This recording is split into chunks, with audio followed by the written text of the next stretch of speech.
Okay. I don't know if I am or not. I'm waiting to hear what you have to say. I'm not making any guarantees. I was just wondering if you'd like a copy of the report, and if you would like to speak to I'll be around here, you can find me. Okay, thank you.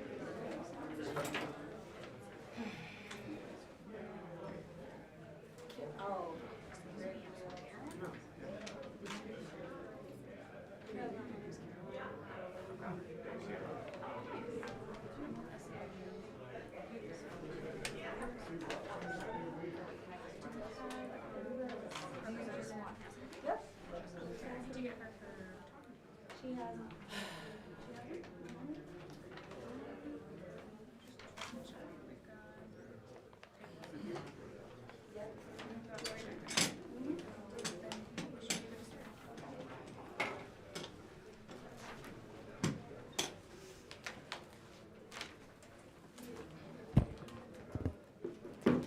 Good morning, everyone. My name is Candace Castillo. I am the political director at SEIU Healthcare, Illinois, Indiana, Missouri, and Kansas. With us today, we have nursing home workers, Latrina Barnes and Ms. Vicky. We also have Senator Lakeisha Collins and State Rep Kelly Cassidy. Also joining us, we have the Alzheimer's Associations and AARP. We are here today because the crisis in the nursing home industry in Illinois has not ceased. And this crisis, we have been fighting against and giving it our all to address for the last 14 years.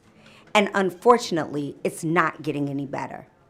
In fact, today, we are releasing a report on the state of the nursing home industry when it comes to safe staffing and quality of care. And while there have been some efforts toward progress, in places far too many in the industry have not made that progress yet. Since the COVID pandemic, that progress has not come to the levels that we need it to come to. Minimum staffing standards were set all the way back in 2010. Many facilities through COVID and still now are not meeting those levels. In 2019, AARP and the Alzheimer's Association and nursing home workers worked together with lawmakers to pass legislation that finally put teeth behind those standards by creating fines for facilities that fail to meet those fines. Those fines just went into effect January 1st of this year, and already the industry has tried to weaken those fines, and they've had 6 years to get their act together. The report shows that staffing hasn't gotten better since COVID. In fact, in some measures, it's gotten worse. That's despite the nursing home industry receiving over $15 billion, that's billion with a B, in state funding over the past 5 years, including $3.2 billion for Medicaid increases, $500 million in pandemic-related funding. Not all was earmarked for staffing, but a significant portion was intended to improve patient care. And just today, the nursing home industry was back in this very room asking for more money. Lawmakers have made it quite clear that more funding leads to better quality of care and safe staffing. But even now, 1 in 5 nursing homes are still failing to meet minimum levels, levels that reflect what residents actually need to be safe. So we're all here today, including the frontline workers, who I'll bring up in just a second, who don't need this report to tell them what's going on in the state's nursing homes. They live it every single day. They're doing the work of 2, 3, and sometimes 4 people because of persistent short staffing. And next we'll hear from Ms. Latrina Barnes.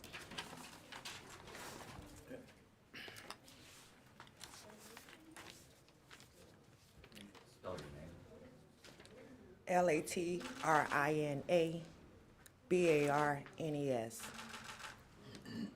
My name is Latrina Barnes, and I worked as a CNA at my current nursing home for over 3 years now. But I've been in the healthcare industry for over 25 years. I work the overnight shift, and I could end up taking care of over 25 patients all by myself for an 8-hour shift. Within an 8-hour shift, assigned 25 patients, that's giving me the max of only 20 minutes per patient, and that's if it's not an emergency. It's just not possible to do that and meet residents' needs. Every resident is different. Every single person in my care has different needs.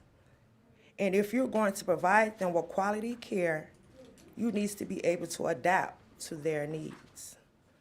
But most of the time, I can't do that. Instead, I'm running around trying to get to my residents, scared that something is going to happen before I get there. You can have a resident that you need to move out of bed, but need a lifter to do that, as well as another staff member to properly do it, and there's no one there. While you're trying to figure that out, you're worried about other residents who is at risk for falling in other rooms. I worry all the time. What I want when I go to work is to go to work in peace, leave with peace. I want to share peace with my residents.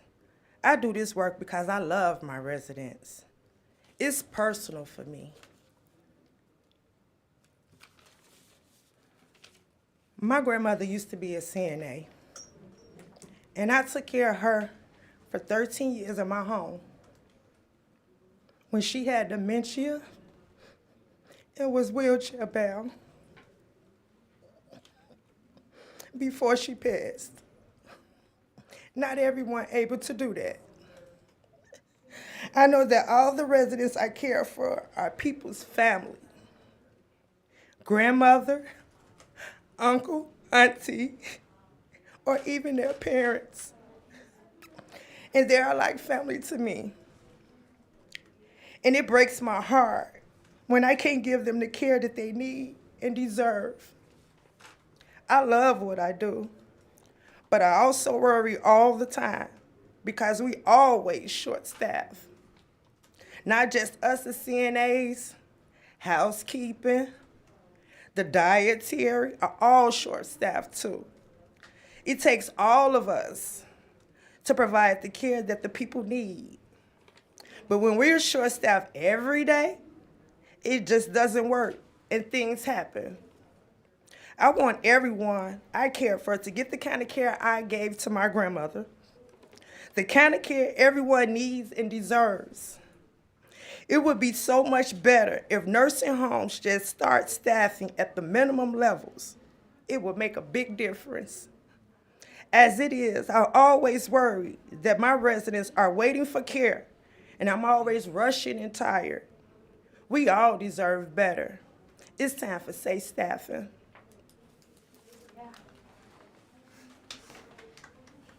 Thank you, and I would like to bring up our own Senator Collins. Good morning. I'm State Senator Lakeisha Collins of the 5th Senate District, which represents parts of the West Side, West Loop, and the near North Side. I am a mother of 3, former nursing home worker, and an organizer of SEIU Healthcare, and former state rep, and now a state senator. I want everybody in this room and those at home that's watching to just imagine. Imagine that one day you have to make one of the most hardest decisions of your life. And that is to decide whether or not if you're able to take care of your loved one, whether it's your mother, your father, your grandparents, or even your child.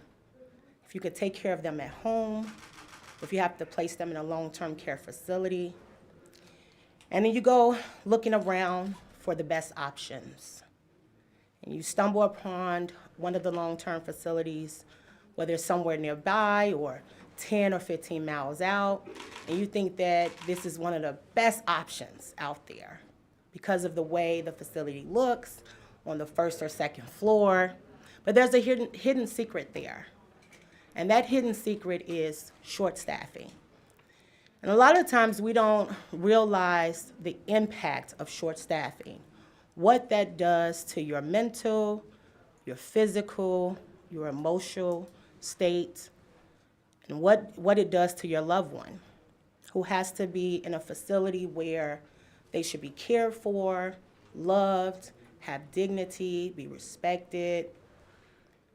And you have no idea what that worker is going through and the challenges that they face when they look at a ghost schedule, where they assume that they're going to have 5 of their colleagues showing up that day with them, whether it's on a morning shift, evening shift, or night shift.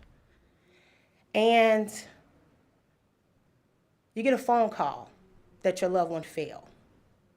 And you might think, okay, it was a mistake. You might want to blame the employee because they're the first line of care. But then they fall again. Then they rush to the hospital. Then they start to decline. Then they get dehydrated. And I have a bed sore. Sometimes these bed sores can range from a quarter to a really big hole, and you just have no idea, but you're looking at the worker and not understanding that there's a bigger picture there. It's not the worker who creates the schedule. It's not the worker who signs the check. It's not the worker who decides how many of their employees are going to show up. It is the boss. It's the people who are operating the facility. It's the people who decide to, come to Springfield, say that they care about these patients, they care about the workers, they need funding to, attract and retain these workers, and they want to make sure that, everybody has their dignity and so forth. And they get the funding from the state every time, and then they pocket the money and give the change to the employees. And the facility is a revolving door because the morale is low and they can't keep anybody. It's the same cycle that keeps playing over and over again. So before I became a state senator, I was a nursing home worker. I noticed the issues when I first stepped into my nursing home, whether it be from the smell, whether it be from thinking that I had 4 or 5 other employees showing up with me, whether it was being left on my first night at work with just me, myself, and I, on the floor with 60+ residents on the night shift, literally a day or 2 after training, and I was dealing with Alzheimer's residents. And I was told to deal with it because if I left, I was going to lose my job. And I had a baby at home. I had high rent. I didn't have any extra help, so I had to stick it out. And then that night, a patient passed away. There was no assistance. It's just me and a nurse. A resident fell. Another resident ran out in the hallway. Had to try to catch that resident. And I knew immediately that there was some issues here. There was a lot of red flags, and that's not what I signed up for, because when you're going through training, they tell you you're going to have staff, you're going to have people with you to help you, right? My love for my patients, who I grew relationships with, made me want to fight even harder. The families that I grew relationships with, who didn't quite understand what was going on, I told my story because I felt that it was my moral duty to tell you what was going on with your loved one here. And so when I hear from, workers like Ms. Barnes talk about the love that she had for her patients, the love she had for her grandmother, and what motivates her to continue to go to work, and that she's still experiencing the same thing I experienced over 14 years ago, even when I came down to Springfield before I became a legislator to fight to reform nursing homes, to fight for safe staffing ratios, that we still have this problem today.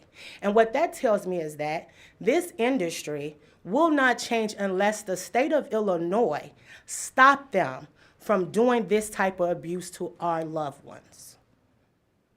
We have to do something. We have to hold them accountable. 14 years and we're just now coming out with, with these fines. Should have been done years ago. Our seniors can't wait. Our young babies who have to live in long-term care can't wait. They can't wait any longer. They're literally lobbying to stop us from holding them accountable. So they have money to union bust. They have money to say, no, we don't want to be held accountable. They have money to stop any type of lawsuits that happen on them. All the red flags are there, and yet folks continue to ignore the root causes to the injuries that continue to happen in nursing homes, the over workers' compensation that happens from the wear and tear. Sometimes the machines don't even work, so they got to do 2 men live for 3, depending on the size of the patient. I mean, sometimes you got to just put yourself in these folks' shoes. So then I ask you to put yourself in the patient's shoes. Imagine one day you wake up, you can't button up your shirt. You can't tie up your shoe. You can't feed yourself. Think about how you would feel in that moment, what it does to you mentally, to go one day from being super independent to now having to depend on someone else to help you, when you never had to depend on anybody else before. And then you go into a facility and you already have trust issues, only to find out that the only time you might get clean sheets for the bed, or you might get your food on time because dietary is working short too. Might get the floor clean because housekeeping's working short too. And you're getting treated like crap because there's not enough staff. But then again, you have these workers who put everything on the line. They're putting their lives at risk every single day. You have workers who go to work with carpetona because they've been folding clothes for 30 years. Because they don't make enough money to go and further their education to get something better, because they're stuck in this cycle of low wages. They're stuck in this cycle of poverty, so they can't excel. And you have some that just love the job so much that they want to stay there because this is their home. These are their people, right? But they're stuck there with nothing else. And then when they come down here to their legislators who are elected to represent them, and they're asking them, hey, stand up for us, because you could be there too. We might have to take care of you one day. So do you want to change the conditions now, or do you want to one day live in these same conditions? I guarantee you everyone in this room and those at home would say no. So we have to hold this industry accountable. They have to do the right thing. It's not a business. Some may say it is. It's not. It originally was for people who wanted to care for those who were sick, those who were poor, those who didn't have a lot of help. And yes, it turned into a business. It turned into profit over people. We have to stop that. How could you sleep at night knowing that you have folks who are trying to keep their head above water while still taking care of other human beings, but can barely take care of themselves, can barely afford their basic necessities? But you have all this money, and you can't even keep your word and make sure that there's enough staff in the building to keep this place afloat, keep this place afloat. It's wrong. It's wrong. So I stand with the workers always and forever, because I walked in your shoes. I walked in your shoes. So I understand what it feels like.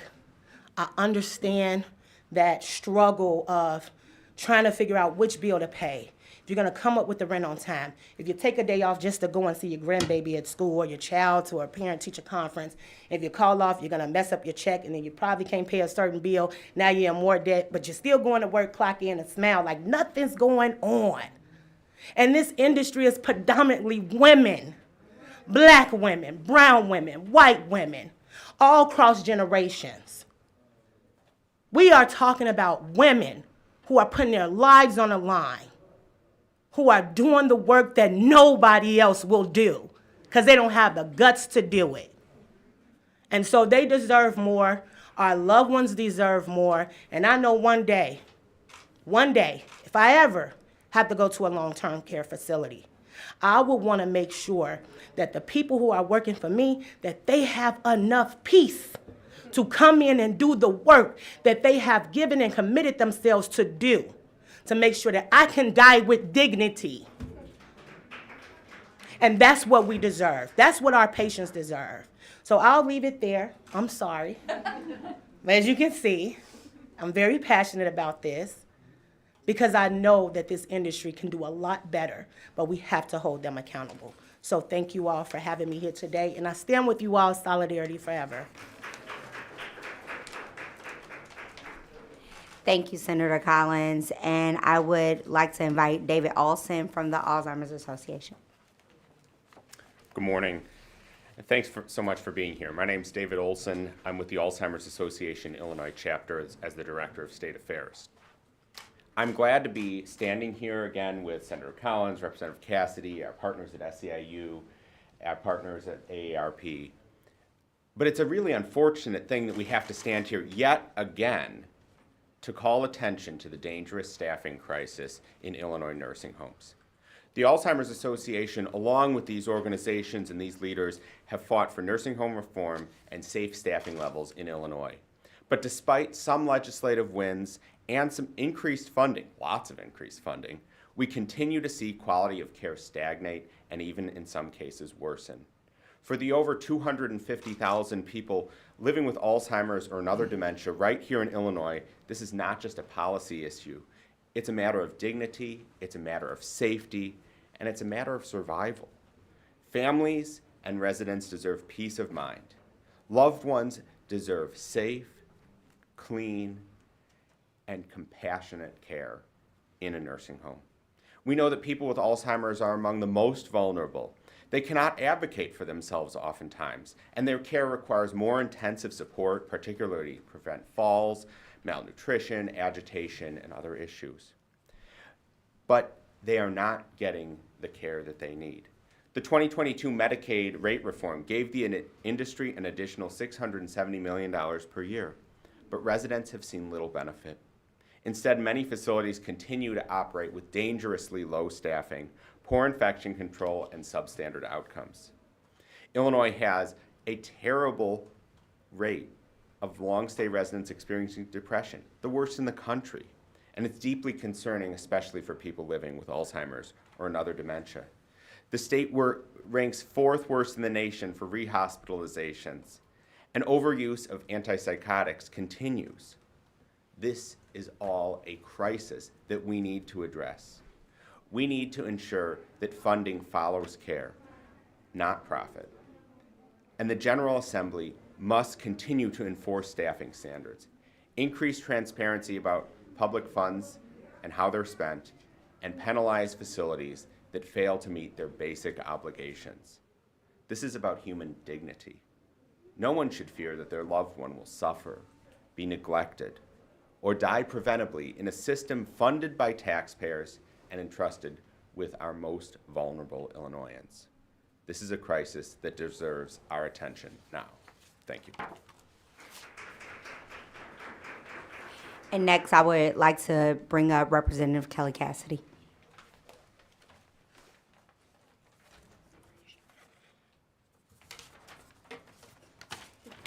Sorry. Good almost afternoon. I am Kelly Cassidy, State Representative of the 14th District. Listening to this, I am really struck with a pretty simple concept. Insanity is doing the same thing over and over again and expecting different results. As someone with among the highest, if not the highest, number of residents of long-term care facilities in my district, this is deeply close to my heart. And as someone with a niece who used to go in on her day off as a CNA to visit with residents who didn't have family, She loved her ladies. She would tell us stories about some of her favorites, and they became members of our family. And because of the lack of respect and reasonable pay and working conditions, she's no longer working in the industry. And I think about all of the people who are deprived of that loving care and her job satisfaction being gone, not getting to work at something that's close to her heart because she needed to be able to make enough money and have a reliable enough schedule to take care of her own kid. This all comes back to how we pay the staff, how we treat them. Look, I've got a lot of nursing homes in my district, and some of them are run by really wonderful people who actually care. This is not a blanket condemnation of the nursing home industry. This is pointing out a very real problem that I feel like I've been running on a treadmill to try to solve since I got here in 2011. We've made reference to the numerous times we've infused money, hundreds of millions of dollars in additional funding since I've been here in 2011. We have among the lowest rated facilities in our state, with folks getting about 25% less staffing hours in Illinois than elsewhere. Today's report, despite receiving increases in public funding of $240 million in 2019, $60 million in 2020, another $670 million a year from the 2022 Medicaid rate reform, the industry has failed to improve staffing levels over that time period. And every time they say, this is the thing that's going to make it work. As this report confirms, there's every indication that what we're improving is the industry's profit margin. It is absolutely time to put people and patients and care over profits.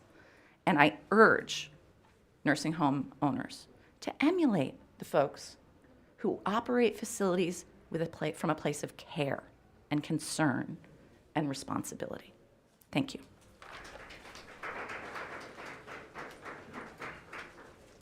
Please come up, Ms. Vicky. Hello, my name is Vicky Herrera. I've been a CNA for 30 plus years, 7 at the location that I'm at now. I do the work because this is what I love doing. I love taking care of people. The problem that I have is low staffing. The staffing is posing a problem to our residents. Residents are at risk for falls, at risk for nutritional deprivation. It's just that we're not providing the care that they need, the care that we should ultimately be giving them. Think about it. Every single resident is a human being filled with feelings and needs. Some have families that come to see them, some don't. Some, this is all they have in the world is us. So we need to take initiative to provide the care that we need for them.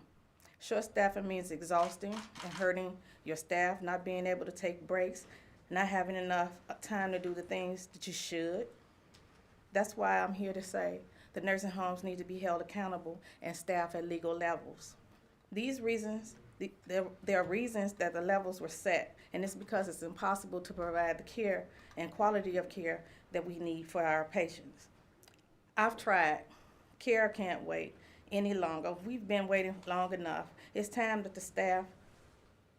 they staff legal and hold on the nursing homes accountable. Not just that, on a daily basis, we're passing trays, we're feeding, we are giving showers. Residents are scheduled 2 showers a week. Some are not getting that. By the time you go in, you have bed-bound patients. You're trying to get up. It takes more than one person. You can't get them up because it takes more than one person. You have low morale, low staff. And by the time you get back to try to get their food, the food is cold. You have to go to one side, then you have to go to another side.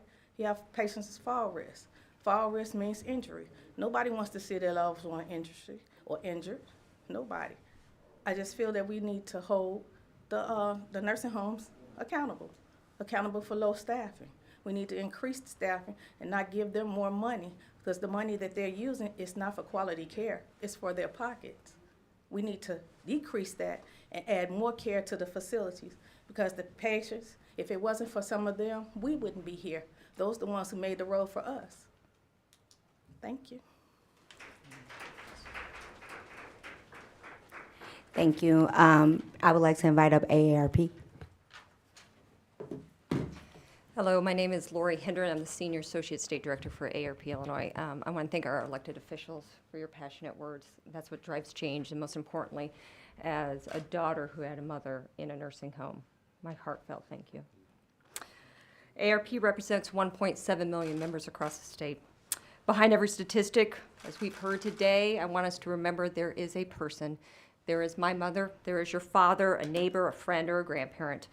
Too often, Illinois nursing homes, people are suffering, but they suffer in silence. They are going without the help to eat, to bathe, even to be turned in bed to prevent painful sores. This morning, I went through citations from Department of Public Health of nursing homes in our state. And it was this thick, just of 1/4 was of painful sores. This is just not a failure of policy. We are in, it's a moral crisis. This is where our people are going to age and age in peace. People who have built our communities, our veterans, they deserve dignity and not neglect. Protecting residents is not optional. It is the most basic promise we must keep. If public funds are being used, then public safety and accountability must happen. We cannot allow another preventable death. We cannot stand by while private profit comes before people. Now is the time to put residents first. As the report shows, 5 years after the COVID pandemic, again, we're exposing deep cracks in our long-term care system. Many Illinois nursing homes remain dangerously understaffed, unprepared, and just unaccountable. Despite receiving millions in public funding, the quality of care in far too many facilities are still unequivocally poor. Understaffing has reached, yet again, I feel like we haven't reached it, we've just maintained crisis levels. And residents are waiting for help that never comes. It's clear, understaffing directly contributes to illness, injury, trauma, and to death. If we do not have our nurses and our CNAs staffed, if they have harm, there's injuries, there's falls. Nursing homes must be places of comfort and healing, not a fear of neglect. Every resident deserves to be treated with that dignity, to be seen, to be supported and cared for by trained and compassionate staff, as we heard here today. These ladies bring these stories, these people home with them at night. And I can imagine they're in your nightly prayers, as my mom was for my staff that took care of her. As we continue to pour taxpayer dollars into a system that truly fails to deliver what it promises, this is a transparency and accountability crisis. We have had laws on the books that continue to get pushed back. The Illinois General Assembly, and I call upon the ladies here to continue their advocacy, is to hold nursing home accountable, ensure we have the staff that is needed to keep people alive and healthy and ready for the next holiday. Thank you.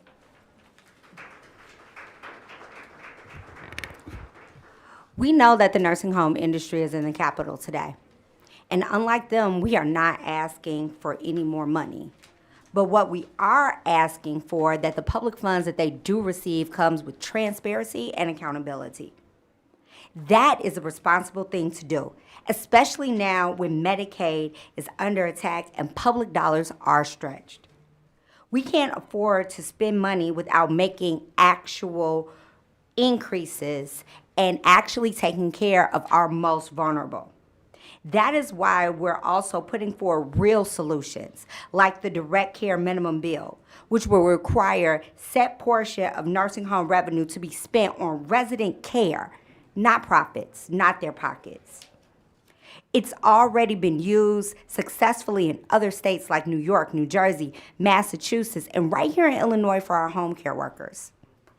It's been 14 years since lawmakers set these staffing levels, and it's been another 5 since the COVID pandemic. And we're still seeing billions in public dollars go to an industry that hasn't delivered. We've waited long enough. It's time for safe staffing. It's time for accountability. And it's time for public funds to come with that accountability. The time is now because care can't wait. And now we can take any questions. Greg? I guess this goes to either of the lawmakers. You know, we hear the word accountable, And just from your perspective, what does accountability mean to you? Does that mean new policies? Does that mean, enforcing the policies that are on the books? I wonder if you could just talk a little bit more about that. I would just say, I would just say enforcing the policies that are already on the book. And I think what we're seeing today is that the industry is trying to pretty much stop that from happening. And so making sure that they are held accountable, that the fines do go through. I'll give it over to Rep. Cassidy to see what she has to say. Mostly ditto, right? Until we are paying folks a living wage and until we're giving them the supports they need, these facilities will continue to operate in crisis. So yes, enforce what we have, and really open up the books. Look at what they're doing. Yeah, and I would add, you can't legislate morals. Right. You just can't. You can't legislate morals. I mean, I think we've done everything that we could throughout the fights, at least when I was coming down to, tell the stories of the everyday workers, and even Rep. Cassidy. I mean, I met her a long time ago. Which I represented a lot of those homes on Sheridan Road. And so I would say that you just cannot legislate morals. They have to have that already.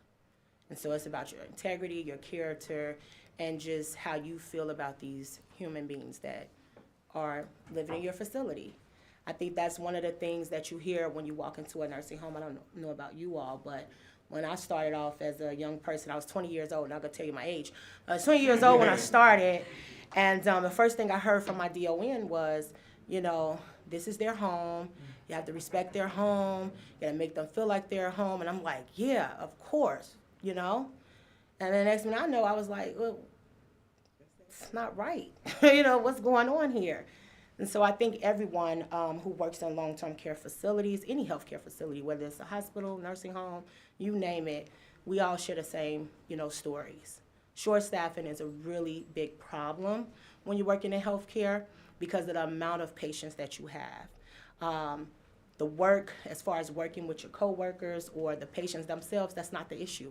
It's the amount of work that's placed on you. If I'm hired as a CNA, I want to get the training to become a certified CNA. That's what I'm expecting to do. I'm not expecting to be the CNA, the dietary aide, the housekeeper, the receptionist, and sometimes, the escort. So you literally are bouncing around to all these different positions, but when something happens, you're the one that's being held accountable. When the management is talking to the family, they're saying that it's you. You're the aide or you're the dietary aide. You created this problem. And a lot of times we, as the loved ones, we don't know the structure inside of those facilities. So the first people that we see are the frontline workers. So those are the people who we blame. But it's really those who make the schedules, it's those who sign the checks, it's those who give you the assignments, the multiple assignments. Those are the folks that need to be held accountable, not the people who are doing the work or being forced to do multiple jobs and expected to have a better outcome. So, yeah. So when I talk to HCCI, other people in the industry, they say the problem isn't that they're immoral, and the problem isn't that there's a line of CNA applicants standing outside the door applying for jobs that don't exist. The problem is they can't get CNAs. Yeah, because the morale. I mean, they've done CNAs wrong for so many years that, of course, when a pandemic happened, that pretty much brought a lot of that to light. And, of course, people, found other places. I'll go, baby. I was about to say something. This is why we're sisters. With appropriate pay and work conditions, it will be a job that is in demand again. It's really that simple. But we just passed $700 million a year in reforms in 2022 that you talked about, the incentives to increase pay. But the money isn't going to that. That's exactly why we're here. Throwing 40 minutes into the press conference, you're now saying that. No, I said that. That's what. Send it through Yeah. the whole time. This is the point of the issue of doing the same thing over and over again and expecting different results, Where right? is We the keep. $700 million? That is why we're asking for that transparency and accountability, because we keep saying we keep hearing this is how much we need to solve the problem. So we do that, and then oh gosh, I'm sorry. here's more problem, and we need more money to solve the problem. And that has been on lather, rinse, repeat since I got here in 2011. Correct. I was kind of going to say it that way. Just not as nice as you. But Sometimes you're the good cop, sometimes I'm the good cop. I guess just kind of help me square up a little bit. Obviously, it was mentioned earlier that the nursing homes had a precedent earlier to talk about increasing Medicaid rates, boosting funding, noting that some homes have closed in recent years. They know the $700 million that was in 2022 was, the assessment tax, federal matching, which who knows exactly what federal matching at this point. So I guess just kind of, can you help me understand a little bit kind of where that discrepancy is, where, they're saying they need more funding and you're saying they don't need more funding. The money they have to go, has to go to the patients. Kind of where's the... That's really where we're talking about the need for transparency. As I said, we get given a number that will solve the problem, and it doesn't solve the problem. And then we get a new number, and we do that, and then we're still not solving the problem. So the answers aren't forthcoming about that. and you just have to believe the workers. Because the funding that they're asking for to, whether it's, to attract and retain, whether it's to increase, it's just not hitting the workers. It's not hitting the residents. And that's why we're having the press conference. That's why we're asking for the transparency. I mean, I sound like a broken record here, but that is just the reality of it. So it's just, they're playing this word game. It's like it's back and forth. But they're gonna come back and they're gonna ask again for more money. And then they're gonna say that they care about the workers. They're gonna say that they care about the patients again. It's gonna sound really good. And then let's just say they get the money. We're gonna be right back here again. It's been 14 years since we filed language or accountability for short staffing. 14. Just keep that in mind. So, and again, that's why the direct service minimum staffing bill asks that 90% of the money that they get from the state of Illinois be spent on direct patient care. We would like to thank you all for being here, and any other questions, I'm sure we will take in the hallway, and have a great day. Thanks, everybody. Sorry, can we hop in a group picture?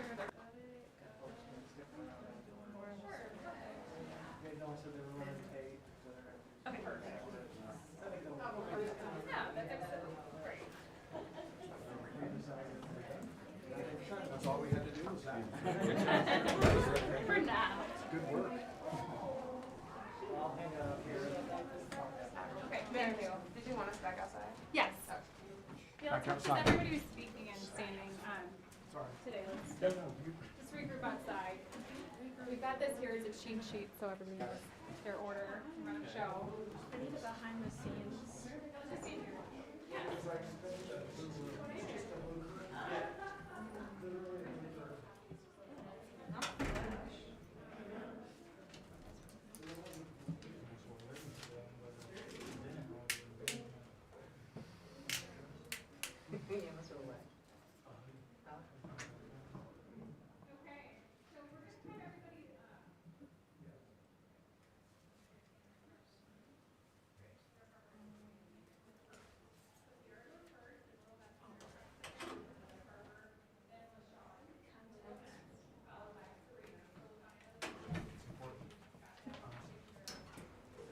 Okay, it's my contribution.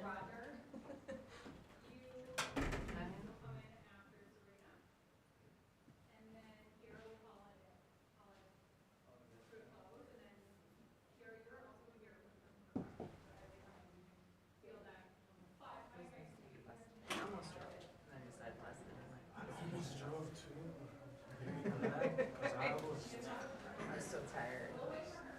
And then my friend Elaine, who came right, I told her the same thing.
Nothing was open. I walked around, got like little Oh, so they sent area me this where yeah.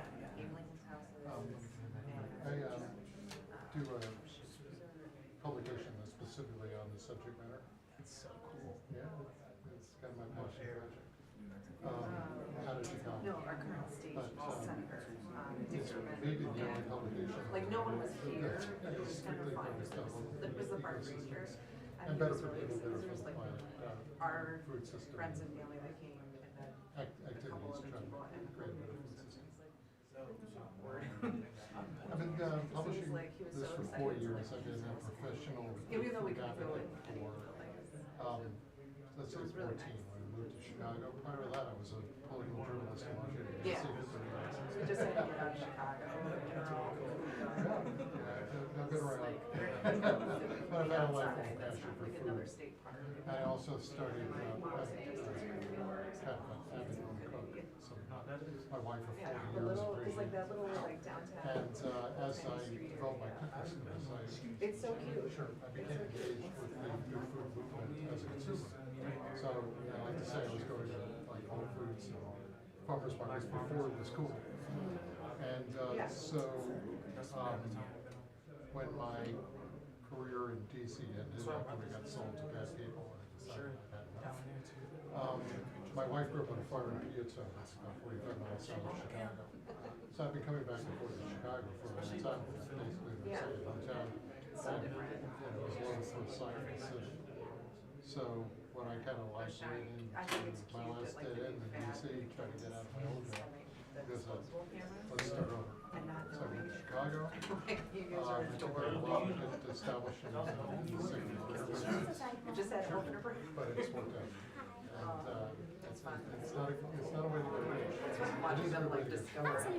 Makari, I'm with the Food Justice Alliance. I was wondering, did you have a quick minute for a couple social videos? Perfect. Alright, you can stay right there.